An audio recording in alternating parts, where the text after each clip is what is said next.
अगर हम लोग ये फोर्स ना लगाते तो मास इंटू वेलोसिटी जितना पहले था उतना ही तो आगे भी रहता, और जितना पहले मास इंटू वेलोसिटी उतना ही आगे भी रहता। तो हम कहते लीनियर मोमेंटम क्या है, कंजर्व है। यानी अगर किसी बॉडी पे एक्सटर्नल फोर्स ना लगाया जाए तो उसका लीनियर मोमेंटम क्या होता है, कंजर्व होता है। और इसी चीज को हमें यहां पे प्रूव करना है। तो देखिए लीनियर मोमेंटम का फॉर्मूला हो गया मास इंटू वेलोसिटी। अब कोई भी चीज जो जनरली चेंज होती है वो टाइम के साथ साथ चेंज होती है। तो हम लोग इसको डिफरेंशिएट करने जा रहे हैं। किसको डिफरेंशिएट करने जा रहे हैं, पी को।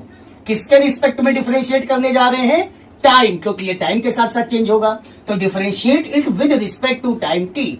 अब डिफरेंशिएट करने का तरीका आपको पता होगा, डिफरेंशिएशन करना है पी का with respect to time T. अब पी का डिफरेंशिएशन हुआ है तो इसकी वैल्यू का भी डिफरेंशिएशन होगा, तो D upon D T M into we.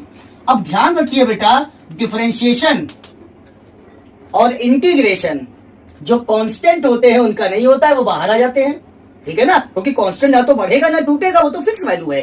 तो मास यहां कांस्टेंट है तो मास आ जाएगा बाहर, और डीवी अपॉन डी।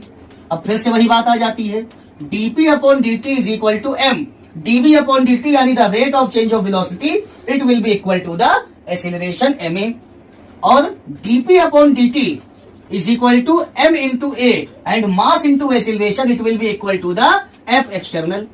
अब यही चीज आपको समझनी है कि भाई जब ये फोर्स नहीं लगाएंगे तभी तो मास और वेलोसिटी जितनी पहले थी उतनी ही बाद में रहेगी, यानी लीनियर मोमेंटम कंजर्व रहेगा। तो लीनियर मोमेंटम कंजर्व करने के लिए एफ एक्सटर्नल का 0 होना जरूरी है। तो मान लीजिए कि अगर एफ एक्सटर्नल की वैल्यू हम 0 कर दें, यानी किसी बॉडी पे फोर्स हम लगाए ही ना, ठीक है ना, कोई बॉडी मूव कर रही है उसके ऊपर एक्सटर्नल फोर्स कुछ लग ही नहीं रहा है, किसी भी टाइप का नहीं लग रहा है, तो ऐसी कंडीशन में देखिए DP upon D T is equal to F external, और एफ एक्सटर्नल को हमने मान लिया 0।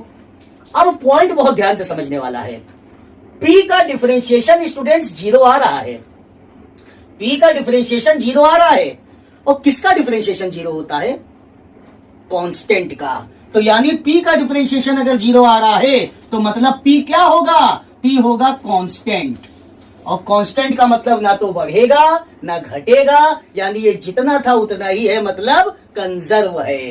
तो law of conservation of linear momentum कहता है कि if there is no external force is applied upon any moving object then its linear momentum is conserved. Thank you.